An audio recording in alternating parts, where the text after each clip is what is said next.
My dear watchers and listeners, no? Ako po ay nagpapasalamat dahil kayo ay binigay ng Panginoong Hesukristo dito po sa Daily Good Vibes para makisali at ang tawag dito, magkomento kung ano po yung nasa loobin ninyo. At ngayon po, magkaroon po tayo ng konting game, laro. Okay. Yang nasa larawan na yaan, what is your interpretation? I'm not going to say anything here. This is just a game. Okay? Parang katuwaan lang natin ito kung ano ang interpretation ninyo dyan sa naririyan na larawan.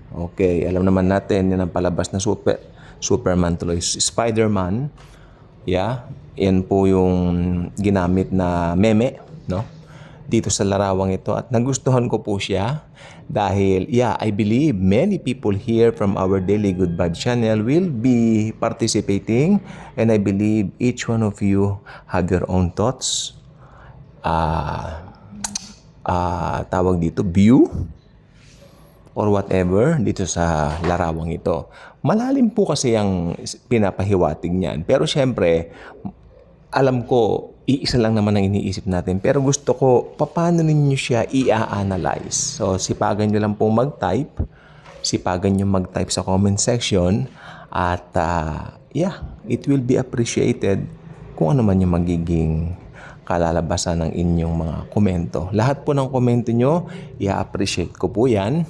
Basta, may kinalaman lang po dyan sa picture. Ano po, wag po sana tayo magko-comment ng outside the... kasi ganun po yan parang game po natin to, laro po ito So, ito po ay game na very serious po yung sinasabi niyan, kung tutuusin. Pero tayo mga believers naman po, mga Kristiyano na po tayo. So, sa atin pwede po tayong parang quiz, parang ganun. Pero mas malalim sana yung mga, basta kung ano yung sa loobin nyo. Makikita ko rito kung gaano kayo kalalim sa faith ninyo, pananaw ninyo regarding eschatology at higit sa lahat, relasyon ninyo sa Panginoong Yesus. Bye-bye!